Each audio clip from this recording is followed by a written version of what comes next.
Hello and welcome to Aditya thematic classes. आज हम class 9 के एसएसटी के सिविक्स के चैप्टर 4 करने जा रहे हैं और ये है इलेक्टोरल पॉलिटिक्स। सो इसमें हम देखेंगे इलेक्शन का क्या मतलब होता है, इलेक्शन का क्या मीनिंग होता है, कौन कौन तरह के इलेक्शन होते हैं, कैसे इलेक्शन कंडक्ट किया जाता है, किसके सुपरविजन में होता है, और इलेक्शन रिजल्ट कैसे डिक्लेयर किया जाता है, इलेक्शन कैंपेनिंग क्या होता है, ये सब चीज़ हम इसमें पढ़ेंगे। ये और दूसरी बात है कि हम इसे क्वेश्चन आंसर फॉर्म में करेंगे जिससे कि आपको आसानी से समझ में आ जाए। तो लेकिन अगर आपने मेरे चैनल को सब्सक्राइब नहीं किया तो सब्सक्राइब कर ले, लाइक शेयर करें and also press the bell icon so that you get the notification whenever any new videos are uploaded. So let us begin the chapter. So पहले हम case study में करेंगे। हम यहाँ पे हरियाणा स्टेट असेंबली इलेक्शन के बारे में है और एक केस स्टडी लिया हुआ है इस चैप्टर में। सो हरियाणा कांग्रेस जो था वो 1977 की बात है, 1977 की बात है जबकि वहाँ पे इलेक्शन होने वाला था। और हरियाणा कांग्रेस जो था वो रूलिंग पार्टी था और इस पार्टी के लीडर जो थे वो भजन लाल थे। ठीक है। So Chaudhary Devilal who was an opposition leader led a movement called Nyay Yudh. तो उस समय जो लीडर थे आपके ऑपोजिशन के वो थे चौधरी देवीलाल। उन्होंने एक मूवमेंट शुरू किया जिसका नाम था न्याय युद्ध मूवमेंट, स्ट्रगल फॉर जस्टिस। ठीक है। This party join other opposition party called to fight against Congress in the election. तो इलेक्शन में कांग्रेस के खिलाफ लड़ना था तो सारे अपोजिशन पार्टी इकट्ठे हो गए और कांग्रेस के खिलाफ उन्होंने एक अलायंस बनाया और इस तरह से इलेक्शन कैंपेन जो है कांग्रेस के खिलाफ करने शुरू कर दिए।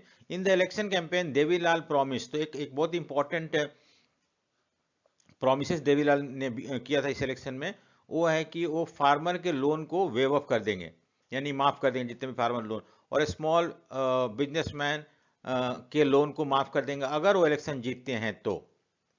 ठीक है। So in the constituent election लोक दल वन विद क्लियर मेजोरिटी। तो वहां पे 90 सीट थे टोटल और उसमें 76 सीट जो है वो किसको मिला?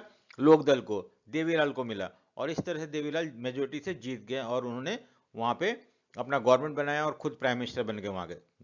ठीक है। Soon after winning the election लोक दल फुलफिल द प्रोमिस। क्या प्रोमिस था? आपको बताया मैंने कि उन्होंने जो किसान और छोटे बिजनेसमैन जो लोन ले रखे थे उसको वेव ऑफ या खत्म कर देना, ये होता है। लेकिन नेक्स्ट इलेक्शन में फिर से देवीलाल का पार्टी जो था वो हार गया। हारने के बाद फिर से कांग्रेस आ जाता है। तो ये है हमारा case study Haryana state assembly election के। सो इस इलेक्शन के बाद हम क्वेश्चन आंसर फॉर्म में करने जा रहे हैं। और ये पहले व्हाट इज इलेक्शन क्या होता है।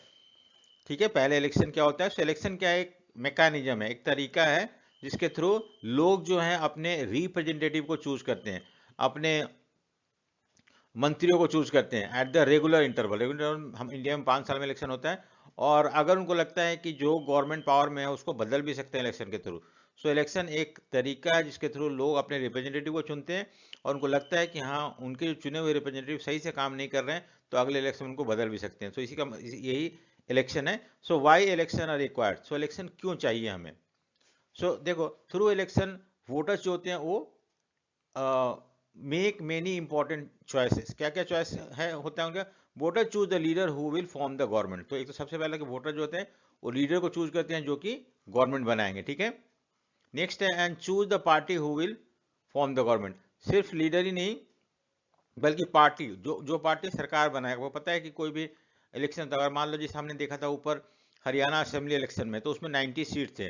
90 सीट्स में 46 सीट अगर किसी पार्टी को मिलता है तो सरकार बना लेता है, जो भी पार्टी को मिलता है। तो उसी तरह से लोग जो होते हैं गवर्नमेंट चूज करते हैं इलेक्शन के थ्रू, जो कि लॉ बनाता है, जो उनके बिहाफ पे काम करता है। Elections are also medium to keep check on the ruling party. और मान लो कोई पार्टी इलेक्शन में जीत गया और सरकार बना लिया, अब ये 5 साल तक रहेगा।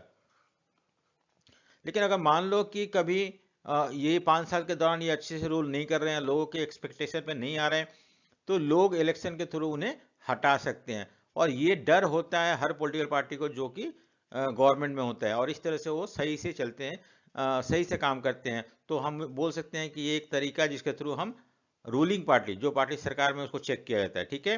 सो नेक्स्ट है हमारा थर्ड क्वेश्चन है what makes election democratic. Important question है। सो आप इसको ध्यान से करें, इंपॉर्टेंट क्वेश्चन है। ठीक है। कैसे हम कोई भी इलेक्शन को डेमोक्रेटिक बोल सकते हैं?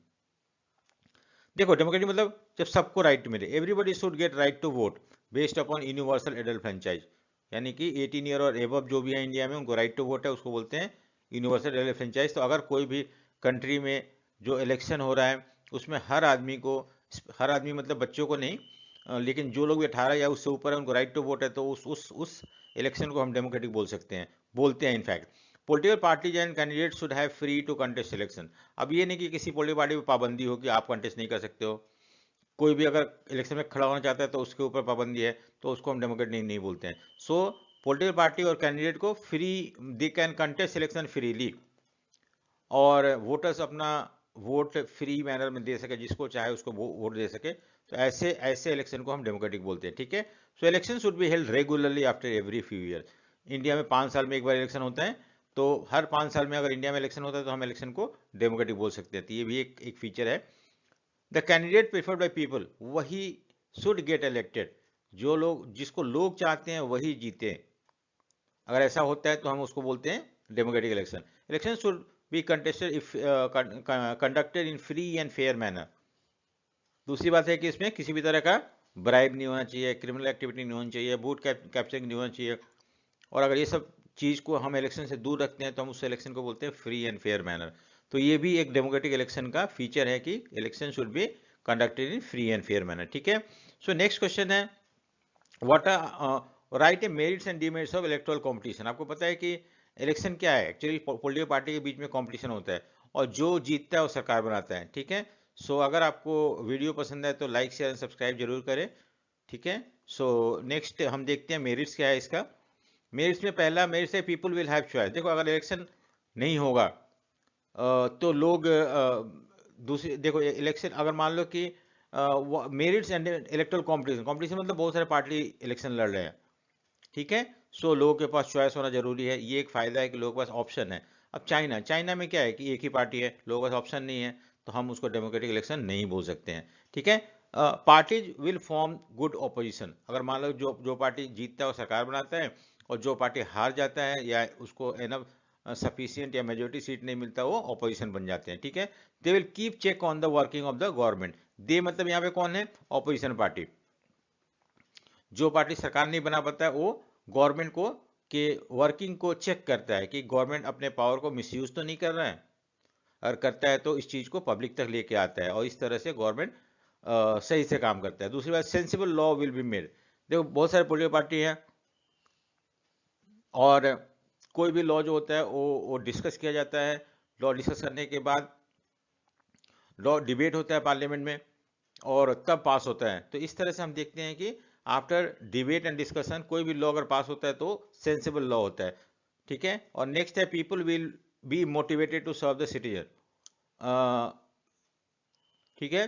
अब यहाँ पे पीपल नहीं, पार्टी जो पावर में है, मिनिस्टर्स वगैरह जो होते हैं वो मोटिवेट होंगे, क्योंकि अगर मान लो अच्छे से यहाँ पे लीडर पार्टी जो कैंडिडेट होते हैं, ठीक ठीक है, उनको लगे अगर कंपटीशन है तो उन लोग अगर वो सही से काम नहीं करेंगे तो उनको लोग अगले इलेक्शन में हटा देंगे। इसलिए वो कंपटीशन है, लोगों के पास ऑप्शन है कि अगर वो कैंडिडेट सही से काम नहीं करता तो उसको हम बदल सकते हैं। तो ये भी एक एक मोटिवेशन होता है कोई भी कैंडिडेट को लोगों के लिए काम करने के लिए, ठीक है। लेकिन इसके कुछ डीमेरिट्स भी है। It lead to factionism. Factionism मतलब होता है कि गुट बन जाता है। सो कंट्री पॉलिटिकल पार्टी मतलब कुछ लोग मान लो कंट्री में कुछ लोग बीजेपी को सपोर्ट करते हैं वो एक ग्रुप है, कुछ लोग कांग्रेस को सपोर्ट करते हैं वो अलग ग्रुप है। तो इस तरह से फैक्शनिज्म या ग्रुपिज्म सोसाइटी में बढ़ जाता है। Sensible long term policy will not be made. कैसे? देखो, अगर मान लो कि आपको पता है इलेक्शन हो रहा है, इलेक्शन में 5 साल के लिए कोई पार्टी चूज आता है, अगर 5 साल में अगर अगले अच्छे से काम नहीं किया तो लोग उसको हटा देते हैं। तो वो जो प्रोग्राम पॉलिसी लॉज पॉलिसी बनाए थे वो खत्म हो जाएगा, फिर दोबारा नया जो पार्टी गवर्नमेंट में आएगा वो अपना प्रोग्राम पॉलिसी बनाएगा। इस तरह से लॉन्ग टर्म और सेंसिबल पॉलिसी अडॉप्ट करना पॉसिबल नहीं होता है। So good people will stay away from. So इतना कंपटीशन है और कंपटीशन में लोग पॉलिटिकल पार्टी कुछ भी करने को तैयार है जीतने के लिए। बूथ कैप्चरिंग हो गया, क्रिमिनल एक्टिविटीज हो गए, मनी पावर, मसल पावर, ये सब यूज करते हैं। तो आमतौर पर लोगों को लगता है कि जो पॉलिटिक्स है वो थर्ड क्लास गेम है जो कि generally played by fourth class people. So good people generally keep away from politics. ठीक है.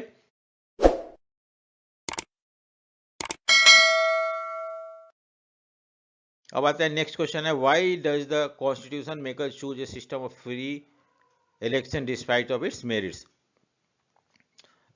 ठीक है, डीमेरिट्स. तो हमें पता है कि जो फ्री इलेक्शन होता है उसमें उसमें बहुत सारे डिफेक्ट है. हमने अभी पढ़ा कि क्या क्या डीमेरिट्स हैं. अच्छे लोग पार्टिसिपेट नहीं करते, सेंसिबल लॉ में लॉ नहीं बन पाता है, दूसरी बात लॉन्ग टर्म पॉलिसी प्रोग्राम नहीं बन पाता है, कंट्री ग्रुप में बढ़ जाता है.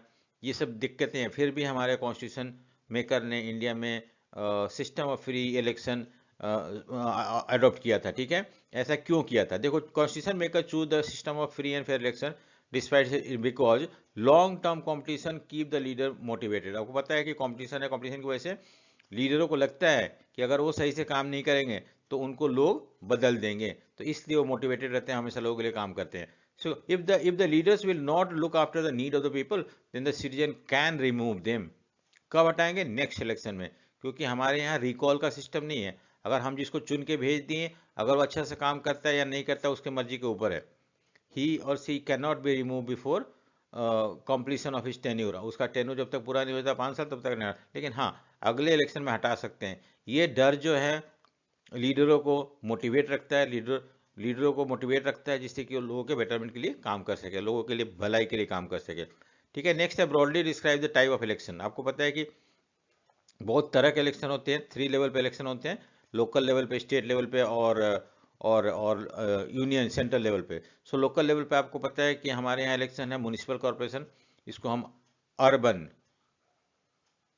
लोकल सेल्फ गवर्नमेंट बोलते हैं, लोकल सेल्फ गवर्नमेंट. ठीक है, और दूसरा जो है रूरल लोकल सेल्फ गवर्नमेंट, जिसमें पंचायत वगैरह आता है.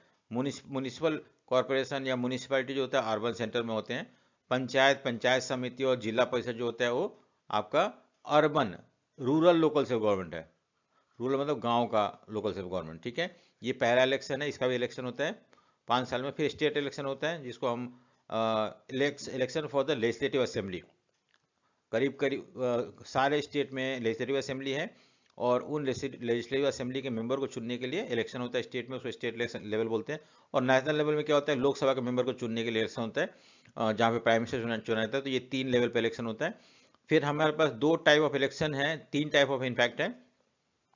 कौन सा? पहला जनरल इलेक्शन, बाई इलेक्शन और मिड टर्म इलेक्शन. तो हम देखते हैं तीनों में क्या डिफरेंस है. जनरल इलेक्शन जो होता है वो हर 5 साल में एक बार होता है और सारे कॉन्स्टिट्यूंसीज में होता है ये, और इसमें लोकसभा के मेंबर चुने जाते हैं. ठीक है, और दूसरा है कि बाई इलेक्शन. बाई इलेक्शन मतलब होता है कि अगर मान लो कि कोई भी मेंबर मर जाता है, कोई भी कैंडिडेट या मिनिस्टर मर जाता है या अगर रिजाइन कर देता है, तो उस वैकेंट सीट को फिल करने के लिए इलेक्शन होता है. उस इलेक्शन को हम बोलते हैं बाई इलेक्शन. ठीक है, और तीसरा जो है mid term election. Mid term election क्या होता है कि अगर मान लो कि आपको पता है इंडिया में जब तक मेजोरिटी है तब तक कोई भी पार्टी सरकार, जैसे मान लो कि अभी बीजेपी जो है मेजोरिटी में है, अगर मान लो किसी भी तरह कभी भी मेजोरिटी गिर जाता है और उसके खिलाफ vote of no confidence motion pass किया जाता है और गवर्नमेंट मेजोरिटी प्रूव नहीं किया तो उसे रिजाइन करना पड़ता है और फिर दोबारा से 6 महीने के अंदर इलेक्शन होता है. तो उस इलेक्शन को हम मिड टर्म इलेक्शन बोलते हैं. ठीक है, अब आता है next, right A short note on electoral constituencies. तो कॉन्स्टिट्यूएंसी क्या होता है? वो एरिया होता है जहाँ से एक एमएलए या एमपी चुन के आता है. ठीक है, so at the time of election the entire country is divided into small area, जिसको हम कॉन्स्टिट्यूएंसी बोलते हैं या सीट बोलते हैं. ठीक है, so either it is called constituency और सीट बोलते हैं. ठीक है, अब देखो क्या होता है कि इलेक्शन के समय पूरा कंट्री को हम छोटे छोटे पार्ट में बांट देते हैं, छोटे छोटे एरिया में बांट देते हैं और उस एरिया को हम कॉन्स्टिट्यूंसी बोलते हैं या ठीक है. नेक्स्ट जो है सेकंड पॉइंट है, for the Lok Sabha election 543 constituency बना हुआ है. पूरा कंट्री को हमने 543 कॉन्स्टिट्यूंसी में बांट रखा है और हर एक जगह से एक बंदा चुन के आता है. इसी तरह से लोकसभा में कितने मेंबर है? 543 मेंबर है. For the state legislature the state divide the specific number of constituency depending upon the population of the state. So for example there are 70 constituency in Delhi. तो पूरा दिल्ली को हमने 70 कॉन्स्टिट्यूंसी में बांट रखा है, और हर एक कॉन्स्टिट्यूंसी से लेजिस्लेटिव असेंबली में, विधानसभा में यहाँ पे मेंबर चुन के आते हैं, ठीक है। So there are 70 members in state legislature of Delhi. Next है पंचायत और म्यूनिसिपैलिटी का भी इलेक्शन होता है, और यहाँ पे हम देखते हैं कि पंच चुने जाते हैं या मेंबर ऑफ पंचायत चुने जाते हैं, वार्ड चुने जाते हैं, काउंसिलर चुने जाते हैं म्यूनिसिपल कॉर्पोरेशन में, और गांव वगैरह में बहुत सारे वार्ड मेंबर चुने जाते हैं, ठीक है। सो ये है आपका इलेक्टोरल कॉन्स्टिट्यूंसी। सो कॉन्स्टिट्यूंसी वो एरिया होता है जो कि इलेक्शन के पर्पस के लिए बांटा जाता है पूरा कंट्री में या स्टेट में, और हर एक कॉन्स्टिट्यूंसी से एक बंदा चुन के आता है। नेक्स्ट है हमारा कि the elected representative of the Vidhan Sabha को हम एमएलए बोलते हैं, और जो स्टेट में विधानसभा के रिप्रेजेंटेटिव होते हैं उनको एमएलए बोलते हैं, मेंबर ऑफ लेजिस्लेटिव असेंबली। और अगर वही लोकसभा इलेक्शन के लिए जो रिप्रेजेंटेटिव होते हैं उनको हम बोलते हैं एमपी बोलते हैं। और थर्ड है लोकल लेवल पे हम इनको वार्ड बोलते हैं या काउंसिलर बोलते हैं, ठीक है। सो ये हमें लर्न करना है कि लोकल बॉडी में जो जो मेंबर रिप्रेजेंटेटिव उनके आते हैं उनको हम क्या बोलते हैं, पंच या वार्ड काउंसिलर, ठीक है। Describe the system of reserve constituency, तो ये भी एक है, रिजर्व कॉन्स्टिट्यूंसी क्या होता है। In special system of reserve constituency is designed, ठीक है, for the work weaker section of our country. So आपको पता है कि इंडिया में बहुत सारे ऐसे ऐसे सेक्शन है जो वीकर है, economically and socially weaker section है। ऐसे सेक्शन के लिए कुछ सीट रिजर्व होते हैं, जैसे according to this system some seats are reserve for schedule caste और शेड्यूल ट्राइब के लिए रिजर्व है। So they are basically considered as a weaker section. In the Lok Sabha there are 84 seat reserve है for schedule caste के लिए, और 47 seat reserve है schedule tribe के लिए।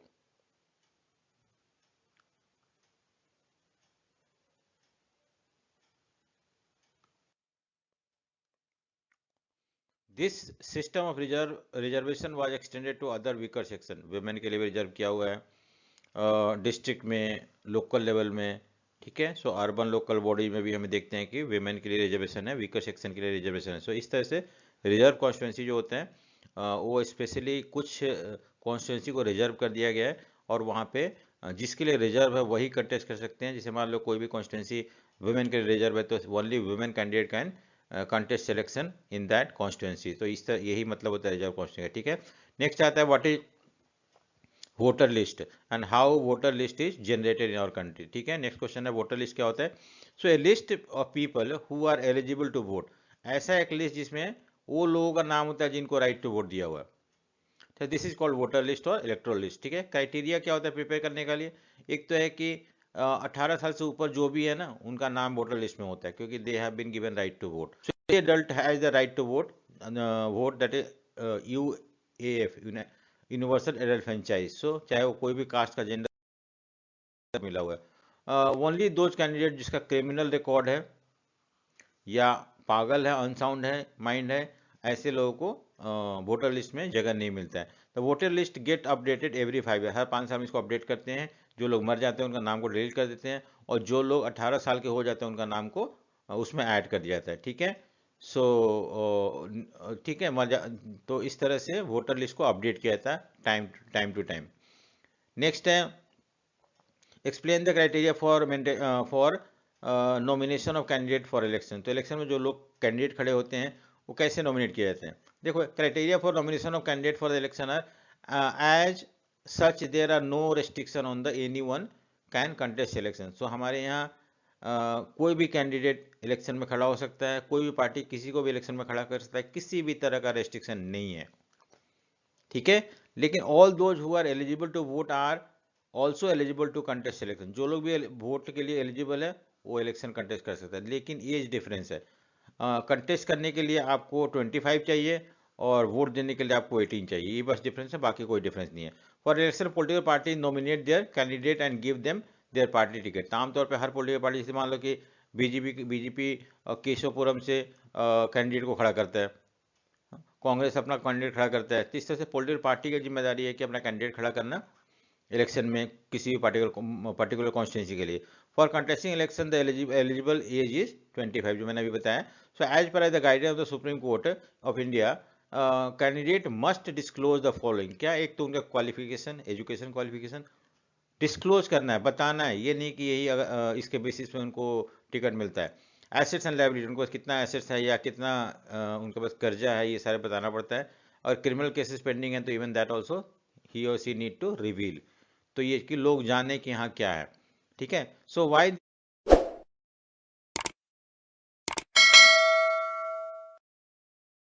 there are no electoral education qualification required for holding such an important position in politics।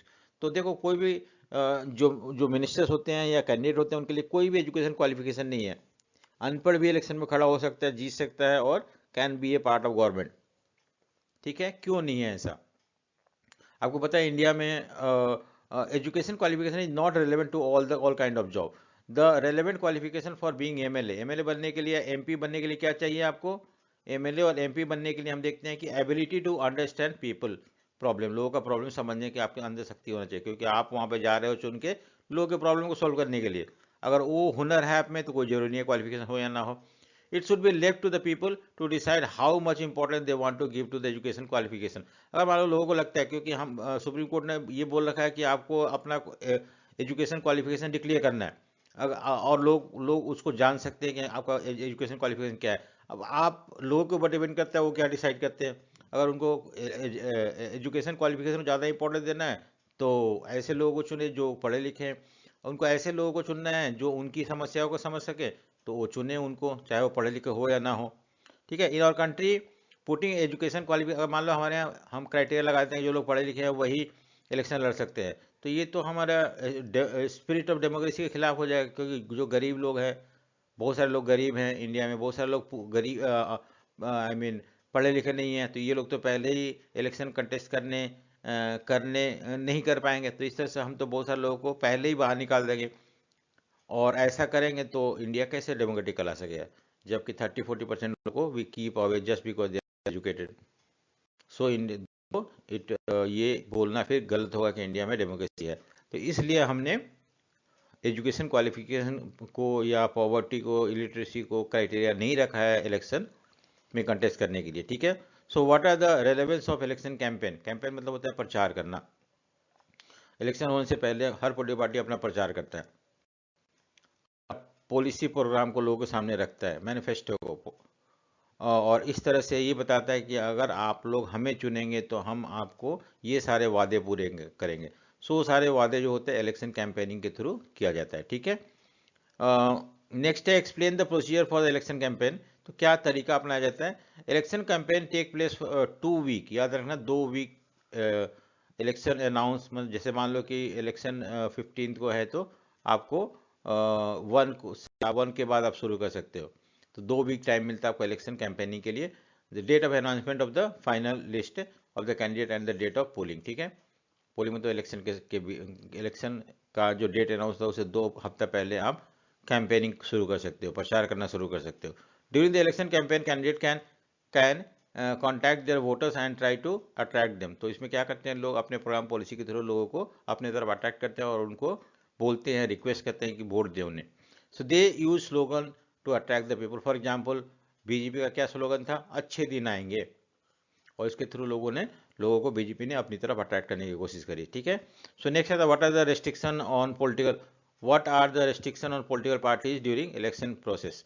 तो election के समय पॉलिटिकल पार्टी पे क्या क्या पाबंदी होता है, क्या क्या रोक लगा है? सो एक तो पहला रोक लगा कि वो लोग ब्राइब नहीं कर सकते हैं, वोटर्स को पैसा नहीं दे सकते हैं, घूस नहीं दे सकते हैं, गवर्नमेंट की मशीनरी को यूज नहीं कर सकते हैं, जैसे गवर्नमेंट व्हीकल हो गया, ये सब यूज नहीं कर सकते इलेक्शन कैंपेनिंग के लिए। और वोटर्स को कास्ट या रिलीजन के नाम पे वोट देने को नहीं बोल सकते हैं। So they can not use the term caste and religion while appealing to vote that. Caste के नाम पे, धर्म के नाम पे वोट नहीं मान सकते हैं। ठीक है। So please like, share and subscribe my channel. Next है स्पेंड मोर देन 25 लाख इन लोकसभा कॉन्स्टिट्यूंसी। आपको पता है लोकसभा का जो 543 कॉन्स्टिट्यूंसी है, 543, तो हर एक कॉन्स्टिट्यूंसी में एक पॉलिटिकल पार्टी 25 लाख से ज़्यादा खर्चा नहीं कर सकता है। और स्टेट इलेक्शन के में एक कॉन्स्टिट्यूंसी में 10 लाख से ज़्यादा खर्चा नहीं कर सकते हैं। No candidate can use the place of worship for campaigning. तो आप ये नहीं कि मंदिर, मस्जिद या गुरुद्वारे को यूज़ करो और वहाँ से अपने इलेक्शन की कैंपेनिंग करो। ठीक है। So right important slogan given by different political parties. तो आपको एक तो गरीबी हटाओ जो है वो कांग्रेस ने दिया था इंदिरा गांधी के समय, ये स्लोगन है जिसके थ्रू वो जीत गई थी। सेफ डेमोक्रेसी, जो ऑपोजिशन पार्टी यूनाइटेड फ्रंट था, जनता पार्टी था, उसने 1977 में ये स्लोगन दिया था सेफ डेमोक्रेसी, और ये लोग भी जीत गए थे। लेफ्ट फ्रंट जो था, उन्होंने, लेफ्ट फ्रंट मतलब कम्युनिस्ट पार्टी जो थे इंडिया में, उन्होंने लैंड टू द टिलर्स ये स्लोगन दिया था वेस्ट बंगाल में 1989 के इलेक्शन में, ठीक है। और इस तरह से उस समय भी वो जीत गए। तो कुछ ऐसे अट्रैक्टिव स्लोगन होते हैं, अच्छे दिन आएंगे, ये भी एक स्लोगन है जो कि बीजेपी ने यूज़ किया है, ठीक है। Describe the process of polling and counting of vote. Polling मतलब होता है वोटिंग, और फिर कैसे वोट काउंट होता है। The final stage of election process is polling and the counting of vote, ठीक है। पोलिंग मतलब इलेक्शन में लोग जाते हैं पोलिंग बूथ पे और वहाँ पे अपना वोट डालते हैं, उसको पोलिंग बोलते हैं।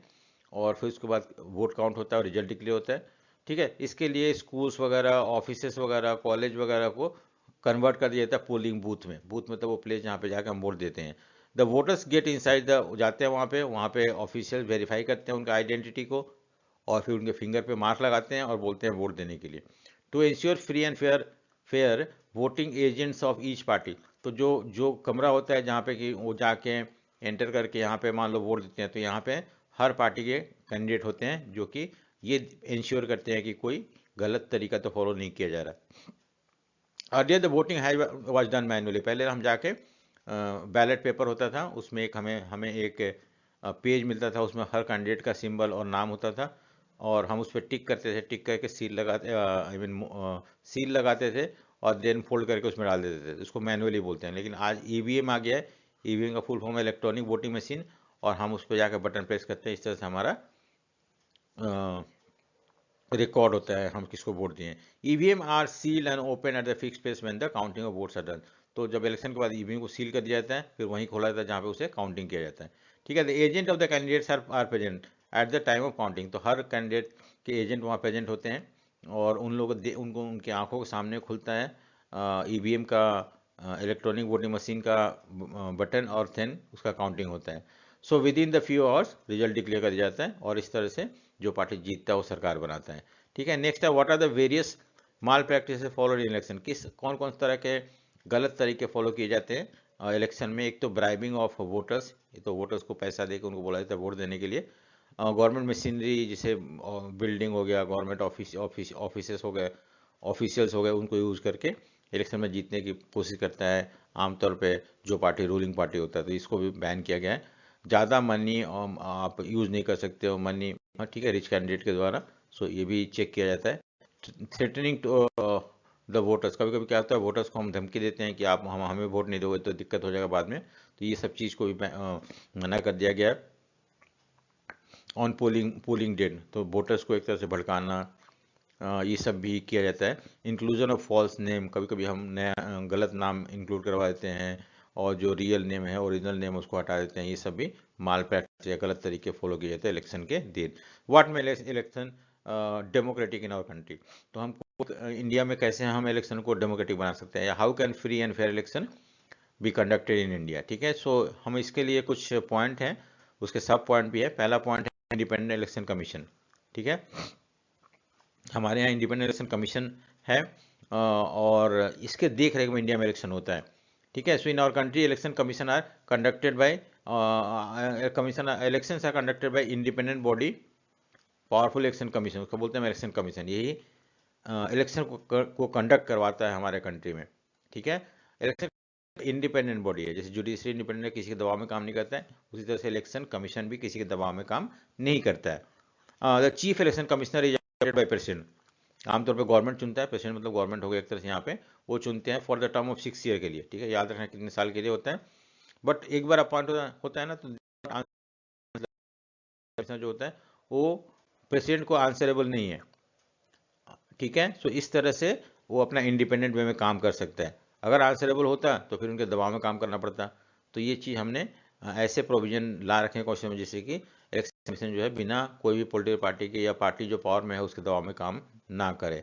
If the ruling party is not happy with the chief election commissioner, he then also it is impossible to remove him. As it require 2/3 majority to in the Lok Sabha and Rajya Sabha term. तो अगर मान लो कोई ruling party है, जो party सरकार में है, अगर वो चाहे इलेक्शन कमिश्नर को हटा दे तो नहीं कर सकता है। इसको हटाने का एक अलग तरीका होता है जिसको हम इम्पीचमेंट बोलते हैं, और लोकसभा राज्यसभा हटा सकता है, पार्लियामेंट हटा सकता है, और वो भी 2/3 मेजोरिटी चाहिए, जो कि बहुत ज़्यादा मेजोरिटी होता है। ठीक है, सो ये एक इलेक्शन कमीशन एक पॉइंट है।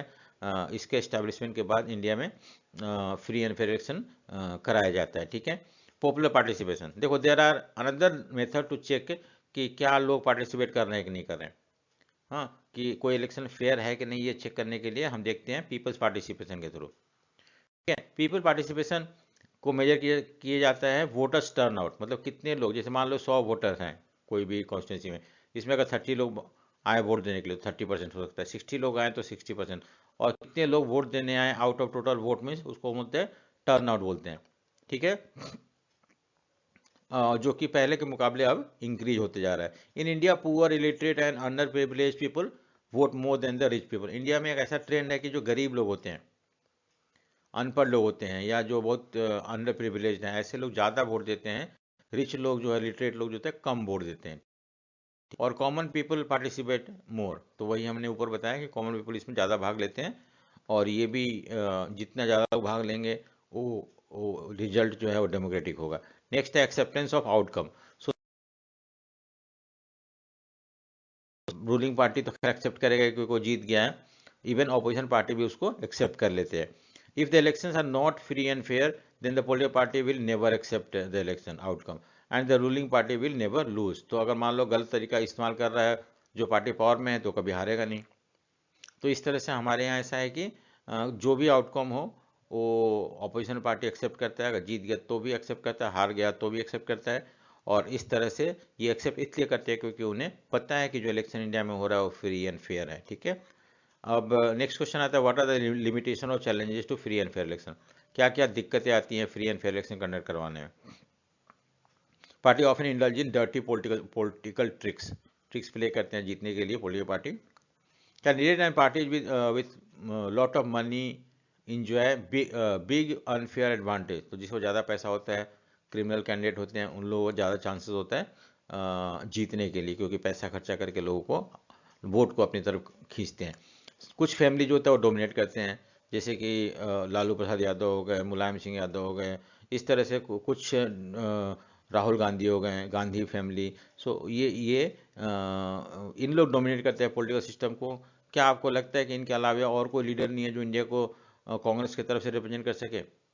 नहीं, राहुल गांधी, सोनिया गांधी, तो दिस इज अगेन रॉन्ग। ठीक है, so big parties often influence voter. जो बड़े पार्टी होते हैं वो वोटर्स को इन्फ्लुएंस कर सकते हैं अपनी तरफ। ये भी हम बोल सकते हैं कि फ्री एंड फेयर इलेक्शन के बीच में आता है। In some part of country candidates with the original connection push other out of the candidate with criminal connection, जो वोटर्स को, जो अच्छे कैंडिडेट होते हैं उनको हटा देते हैं और खुद इलेक्शन लड़ते हैं और इस तरह से जीत जाते हैं। तो ये कुछ लिमिटेशन या चैलेंजेस हैं फ्री एंड फेयर इलेक्शन का। अब आता है हमारा लास्ट क्वेश्चन, क्या है कि compare the election of India with the other country. Western country में तो यूरोपियन कंट्री हो गया, अमेरिकन कंट्री होगा, वहाँ का इलेक्शन इंडिया का इलेक्शन में क्या फ़र्क है। Voters turnout has decline in has increase. तो यूरोप और अमेरिका में हम देखते हैं कि जो वोटर्स टर्न आउट होता है, जो लोग आते हैं वोट देने के लिए, उनका नंबर पहले के मुकाबले कम हो गया। लेकिन इंडिया में ये पहले के मुकाबले बढ़ा है, या सेम है या बढ़ा है। ठीक है, in India poor and under privilege जो होते हैं वो ज़्यादा वोट देते हैं एज कम्पेयर टू लिटरेट लोग जो होते हैं, रिच लोग होते हैं। ठीक है, ये लिटरेट है, लिटरेट नहीं है, अंडर प्रिविलेज लोग। 50% of sitting MLA and the MP. Sitting MLA मतलब होता है कि जो हार गए हैं उनको सिटिंग एमएलए बोलते हैं। वो हार जाते हैं, ठीक है, लेकिन but in USA an incumbent और sitting representative barely lose the seat. तो यूएसए वगैरह में क्या होता है कि जो लोग सिटिंग एमएलए है वो हमेशा जीत जाते हैं, ज़्यादातर चांसेस होते हैं उनको जीतने के लिए। इंडिया में जो सिटिंग एमएलए एमपी जो होते हैं वो इलेक्शन हार जाते हैं। तो ये भी डिफरेंसेस हैं वेस्टर्न और इंडिया के इलेक्शन में। तो अगर आपको समझ में आ गया होगा ये वीडियो तो लाइक शेयर एंड सब्सक्राइब जरूर करें। So thank you for watching, thank you.